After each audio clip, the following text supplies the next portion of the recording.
Vasudevaya. Om Namo Bhagavate Vasudevaya. Om Namo Bhagavate Vasudevaya. Narayanam Namaskritya Naram Chaiva Narottamam Devim Saraswatim Vyasam Tato Jayam Dite Nashtaprayeshu Bhadreshu Nityam Bhagavata Sevya Bhagavati Uttam Shloke Bhaktir Bhavati Naistike. So continuing with the discussion on Srimad Bhagavatam, Canto 3, Chapter 5, Vidura talks with Maitreya, text number 48 onwards. So demigods are further praying to Krishna or to Vishnu. Tatte vayam lok sisrikshadya tvayanu srishtastribhir atma bhisma sarme viyukta svavihara tantram na shaknumastat pratihartavete. O original person, we are therefore but yours only. Although we are your creatures, we are born one after another under the influence of the three modes of nature. And for this reason, we are separated in action. Therefore, after the creation, we could not act concertedly for your transcendental pleasure. So the demigods are saying, although we are your creatures, we are born one after another under the influence of three modes of nature. And for this reason, we are separated in action. The cosmic creation is working under the influence of the three modes of external potency of the Lord.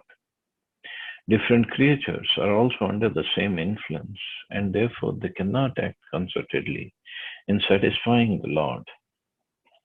Because of this diverse activity, there cannot be any harmony in the material world. The best policy, therefore, is to act for the sake of the Lord. That will bring about the desired harmony. So everybody is under different permutations and combinations of the three modes of nature. So everybody, every single person is different. And at the same time, everybody has its own sanskaras from previous so many lifetimes, own association, different association everybody has, different education everybody, different upbringing everybody has, different atmosphere everybody is living in, different financial situation everybody is in. So no two persons are same. So this is what demigods also saying. We are all different. But they understand this difference and they say, although we wanted to, but we could not act concertedly for your transcendental pleasure. And Prabhupada also says that only way to satisfy Lord when we come together and serve Him. In fact, towards the end of his work here in the material world, he told his disciples, if you want to please me, you shall cooperate with each other. And cooperating with each other means what? Means together we come about and serve the Lord. Together we forget our difference. Of course, we have every single reason to not to cooperate. We are different. But we have only one very good reason to cooperate. And that is to serve, to please the Lord. The Lord will be very much pleased if we serve Him together. Alone, on his own, everybody can serve. But it's coming together in a harmonious mode and serving the Lord. That's the biggest challenge. But that is what pleases the Lord. He wants to see how we are loving, caring, and caring for each other, loving each other, and taking care of each other, and working together. Working together means we have to let go of our ego, which is a big stumbling block. Ego means I'm right, you're not. Understanding, intelligence, wisdom is Yes, I'm right, but from your viewpoint, you're also right. And out of humility, we respect each other's differences. We appreciate each other's service mood, appreciate each other's bhakti, and although the differences are there, but still we work together, we come together, and we serve the Lord together. Because ultimately, it's not for our pleasure; it's for the pleasure of Krishna, pleasure of Srila Prabhupada.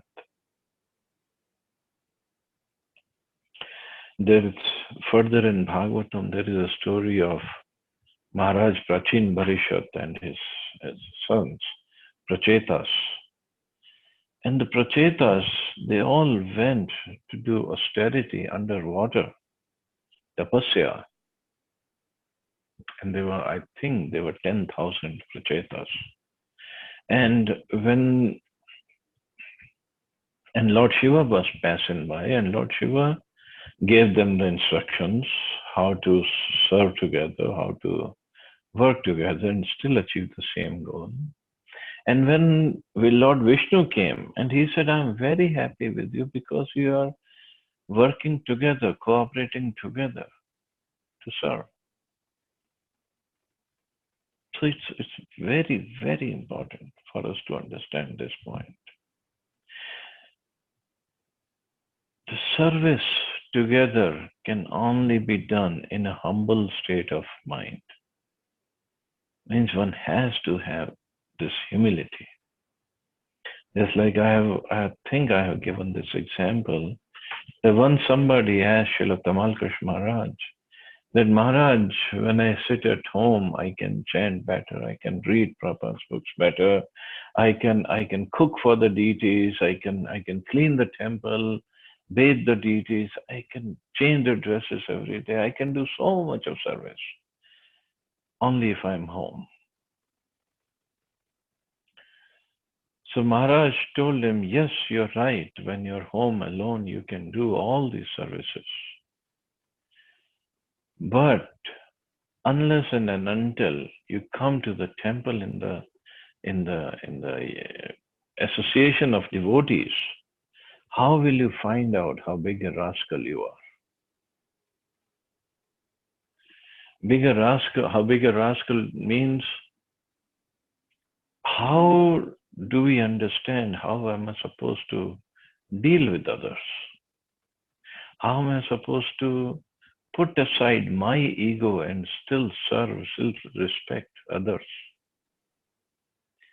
That is the most important lesson we have to learn. So that humility comes about in the association of devotees. It's just like when some Maharaj was explaining, suppose in a sack, in a bag, we put many pointed stones, rocks, and then when we shake that bag, all the pointed rocks, they're gonna hurt each other. They're gonna hit each other with the pointed ends. So one rock can say, no, it's hurting me too much. I don't want to be in the bag.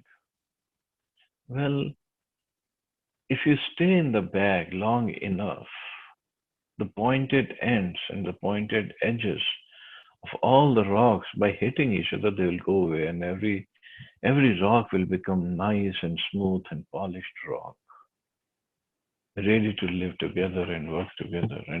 And that when it is rounded and nicely polished rocks, then they fit also in the crevices of other rocks very nicely. So we all have those pointed, those sharpened corners and the edges. We all have our edges of not our physical body. Physical body doesn't have edges, but the edges of our ego. Whatever is sticking out, that's an edge. And the edge of our titles, upadhi. I'm I'm from IIT and I'm from America and I'm from uh, this culture and this caste, and I make so much of money, and I drive this kind of car, and I have such a big government job, and so many people come and respect me. And it's all I, me, and mine. That is ICICI Bank. And what is that? That's our ego talking. False ego talking, not just ego, false ego talking. What's the real ego? I'm a servant of Krishna. I'm spirit soul, and I'm servant of Krishna. I'm servant of Krishna's devotees, Krishna's servants. I'm a servant of them. Gopi Bhartur Padakamalyor Das Das Das Anudas. That is a real position. If we forget that. And our false ego has so many pointed edges. All those egos are there, all those upadhis are there. All those pointed edges of my achievements or my capabilities or my strengths, all are there. These are all different pointed edges or points we got. And what do? They hurt each other. In the process, others' pointed edges will also hurt me. Because this is what false ego does. And if I cannot hurt somebody at this point, I'll just keep it as a resentment in my heart that whenever the right time comes, I'll take revenge.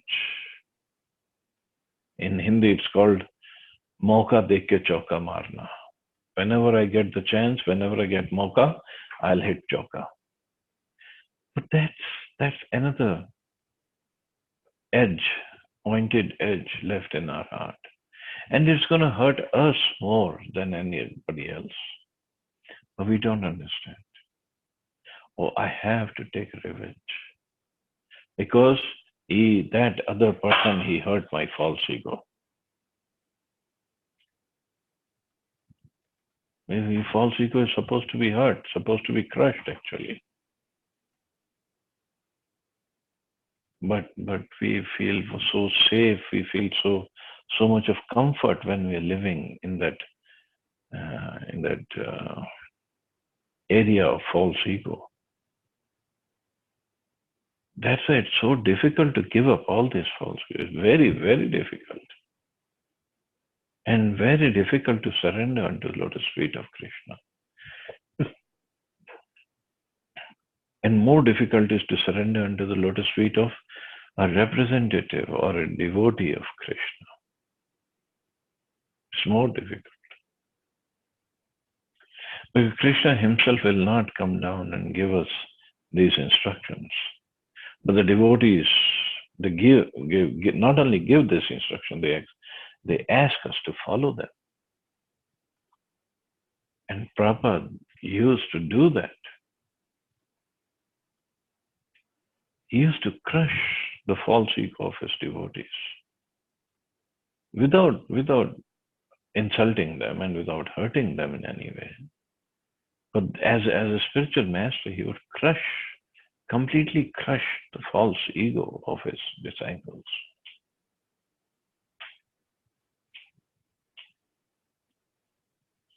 Once Prabhupada was sitting and somebody came to meet him, and then Prabhupada's servants were there in the room, and Prabhupada quoted a verse from Bhagavad Gita, and he asked his disciple to show him the verse. And Prabhupada said, oh, this is whatever, verse number 53 of chapter 2. And that devotee, in front of that visitor, he told, no, Swamiji, the verse is, say, whatever, 55, second chapter. Prabhupada just looked at him and kept quiet and let him search the verse.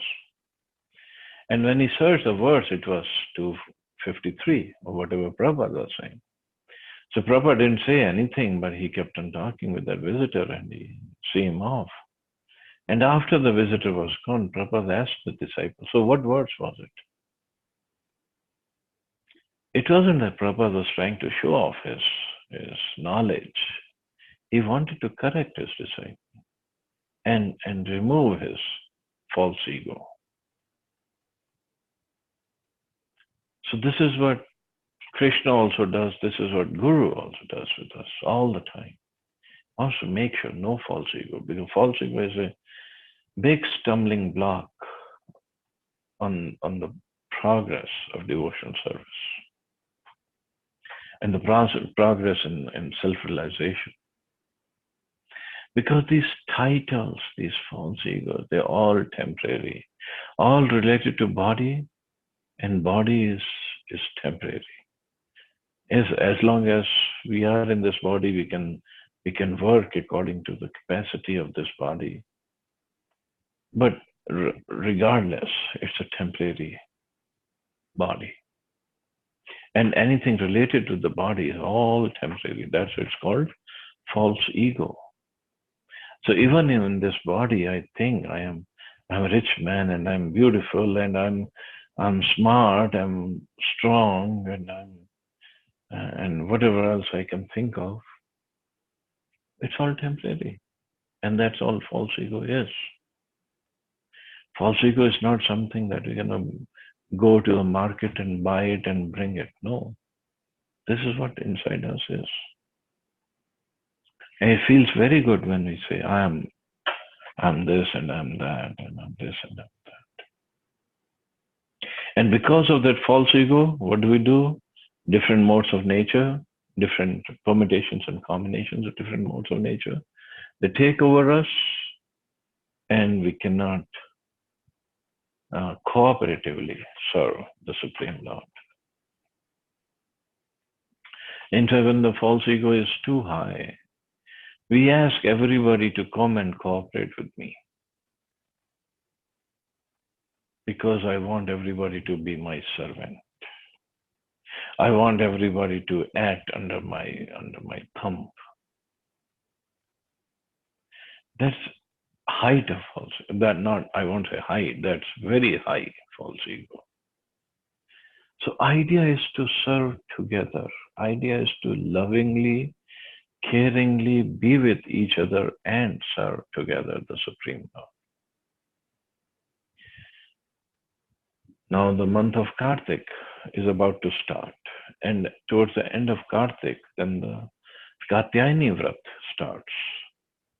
So Katyayani Vrat, all these gopikas, all these little gopis of Braj, what they were doing, they were going every day to Mother Yamuna, to this temple of Katyayani, Mother Katyayani, and worship that deity of Katyayani. And they would be fasting pretty much whole day. They would be just having some khichdi, which didn't even have spices. And for talking about Brajvasis, if they don't eat spices, it's a big austerity for them. For us to eat spices is a big austerity. For Brajvasis, not eating spices is a big austerity. So they perform such a big austerity to please Krishna. And how they were living in the morning, it's mentioned in Bhakta. Every morning, all these gopikas would walk towards the place, towards the Yamuna banks. And how would they go is gopikas were coming from the other part of the village, and they were going to the Yamuna Ji, and on the way their houses of some other gopikas, and they would stop there. They call that gopika, come, you're getting late. We have to go. And to go and to do what? Katyayani Vrata, every gopika wanted Krishna to be her husband. So just imagine millions and hundreds and millions of gopikas, they're walking together with only one thought in mind. I want to have Krishna as my husband. There was no competition, there was no jealousy, there was no enviousness in that group of gopis. That is the example of no false ego. They all wanted to serve each other so they can serve together Krishna. They all wanted to please each other so together they can please Krishna. But when a false ego is too high, and that's also nurtured nicely by Maya, then we don't serve Krishna, then we don't serve his devotees, then we are basically thinking that we are making progress, but we don't.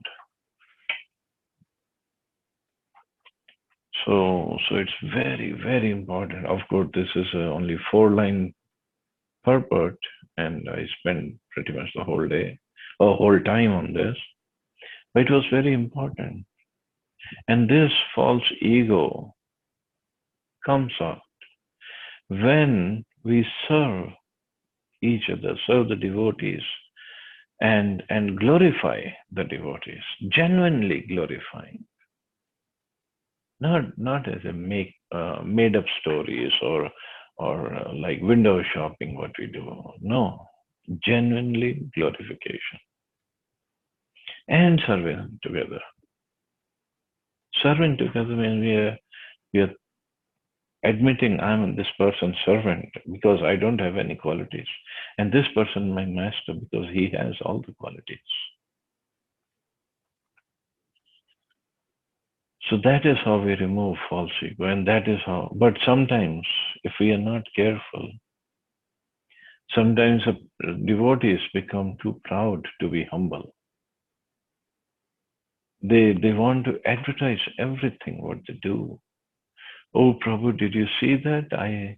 I helped this devotee, and I helped this animal was rotting, and I helped him, and even though this person was saying bad things to me, I still didn't retaliate. See how humble I am? That's not humility, that's advertising your false ego. So real humility is understanding I don't have any qualifications. I don't have any capabilities, any strengths. Whatever Krishna, whatever you want, you give me the strength to do it and I'll do it. So that is humility. So anyway, we have to develop humility. We have to understand how to please Krishna properly. We have to understand this false ego that I have is stopping me. If not stopping, at least it's blocking my progress on the way back, home back to Godhead. So we have to give it up. We have to. We don't have a choice. So anyway, I'll stop here. See anybody has any questions or comments.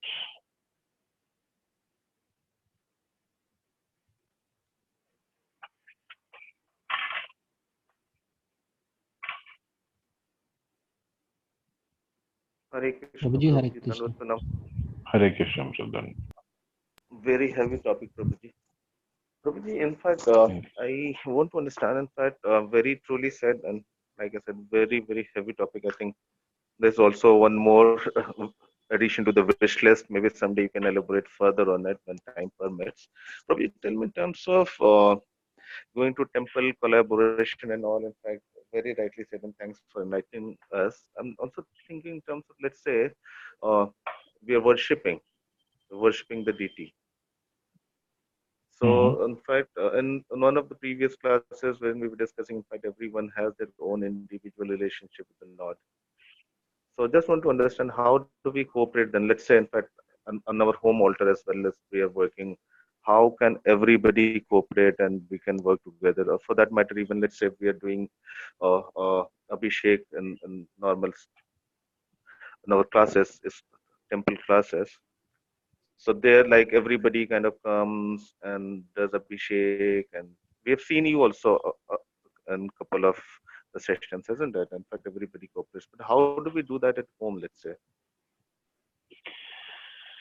See, we have to work within our means and whatever is practical at home. We cannot imitate what goes on in the temple. And so, whatever minimum we can do, but the best thing to do is to understand each and every person in the household is a devotee of Jagannath. Jagannath ji has come to your house to bestow his mercy on you all. So we have to understand that I'm not the only person in the house. Everybody else is also. So they all are devotees. They all are servants of Jagannath. So my job, my service is to first thing is to take care of all those servants. Even Krishna says, one who says he's my devotee is not my devotee. One who says he's my devotee's devotee, he's actually my devotee. So if Lord Jagannath has come to our house and we have whatever 4, 6, 8 devotees in the house, so everybody is as dear to Jagannath as I am, or maybe they're more dear to Jagannath. So to take care of them, to serve them, to provide for them with loving leave, to care for them, that is better service for Jagannath. Of course, I'm not saying don't offer bhoga to Jagannath. Of course, one has to whatever means and methods he has. But one thing that we definitely can do is serve each other, take care of each other. And you talk about Abhishek. So yes, Abhishek is there, and somebody comes and he doesn't really follow the standards that I think everybody should follow because I know everything about everything. Well, guess what? Maybe Jagannath doesn't want him to follow those standards. So we have to be very patient and tolerant. Of course, if somebody is really going out of line, that is a different story. But a little bit here and there, maybe Jagannath ji wants it. What can we do? Just like one Sanatan Goswami, when he was in Vrindavan, he went to Mathura to do Madhukari at a house of a Brahman, Mathura Brahman, Chobeji. So he went early in the morning and he saw this Chobeji's son, little son, he was playing with another beautiful boy. And Sanatan Goswami, when he looked at that boy, he just practically lost all his consciousness. But then he saw his Chobeji's wife, the Brahmani, she was cooking for both the boys. And how she was cooking, she was making khichdi, and at the same time, she was doing datun with the neem, datun. And instead of turning that khichdi with the spoon, she was using the same neem datun she was chewing upon, and she was using that to stir up khichdi. Sanatan Goswami, he saw that, and he got upset. No, first he didn't get upset. He saw, oh, this is something different. So, but then he saw the Brahmani said, okay, the food is ready to the boys. And the boy was very beautiful. He ran inside the temple and he didn't come out. And Sanatan Goswami got curious, what is happening? So he went inside the temple and he saw the same boy. He was standing there and he was Lord Madan Gopal, who's now Madan Mohanji. And Sanatan Goswami understood that the Brahmani's boy is so exalted that Lord himself is coming out and playing with him. But then he went to that Brahmani and he said, what were you doing? The Lord was there and you were using your neem datun for stirring. And the Brahmani said, I don't know. I just ran out of the spoons and and the boys were hungry. I had to make something for them very fast. So I must have used the neem datun as a stirrer. But so she felt bad. So Nathan Goswami came back. At night, Lord Madan Gopal came to his dream. He said, I wanted that Brahmani to use that neem datun to stir up my khichdi. What's your problem? Why are you interfering?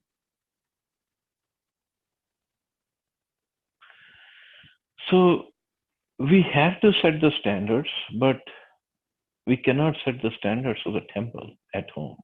Never gonna happen. So we have to deal with it. And at the same time, we have to understand everybody in the temple has his own sanskaras, has his own way of thinking and doing things. And at the same time, everybody is dear to Jagannath. So how am I supposed to cooperate? We have to figure it out. Is that okay? Thank you so much, Prabhuji. Thank you so much. Thanks a ton. Thank you. Actually clarifies. Thank you so much, Prabhuji. But very heavy topic. Maybe Prabhuji's sincere request. I think when the time permits, kindly kind of touch upon it further details. We'll try. Anybody else has any questions or comments?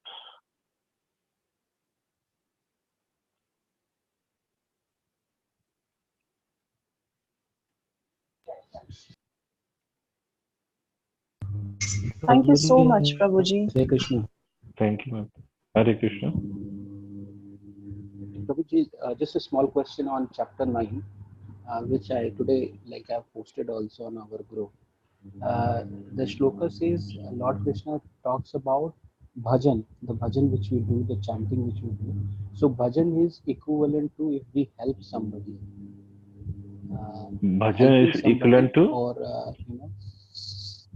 helping somebody. Like let's suppose the bhajan which we do, so the fruit which we get it. I mean, by doing the bhajan, we are getting very close to Lord. And the same way we are helping somebody, we are also, it's kind of bhajan only. Helping in what way? Just give me a minute. Just come to that portion.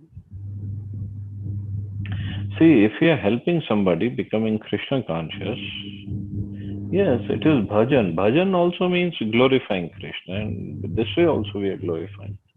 But if we are helping somebody materially, which is help, which one should do, I'm not against it, but that's not exactly part of bhakti, which is pious activity one should be able to do if one is capable of, but that won't be considered as bhakti. So Krishna is pleased because we are helping somebody, but that doesn't mean we are doing bhakti.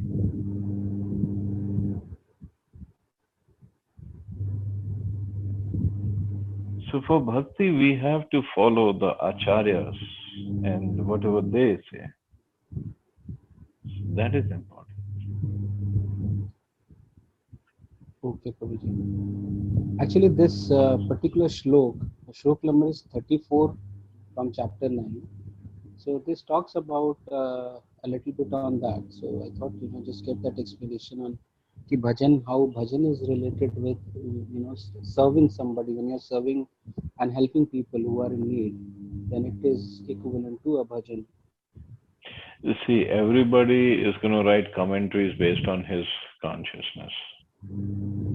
Yeah. Which from his view, from his perspective, he's perfectly right. But we have to see from the perspective of acharyas, bona fide guru.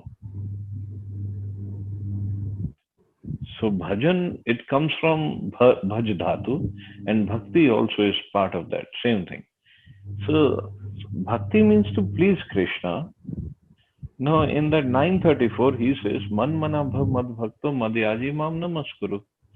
Where does he say you should go and feed some poor people and clothe some poor people and give medicines to poor people? In that shloka. I'll do one thing, Prabhuji. I'll post that particular instance because I just want a little information on that. So I'll just post it exactly where it says this. The description. I will post it, and if you can kindly elaborate if possible. Yeah? Sure. Thank you, Prabhuji. Thank you, Prabhuji. So thank you all very much. You all have a wonderful Ekadashi. Hare Krishna. Jai Srila Prabhupada. Hare Thank you Krishna. so much, Prabhuji. Jai Srila Prabhupada. Thank you, Prabhuji. Jai Shri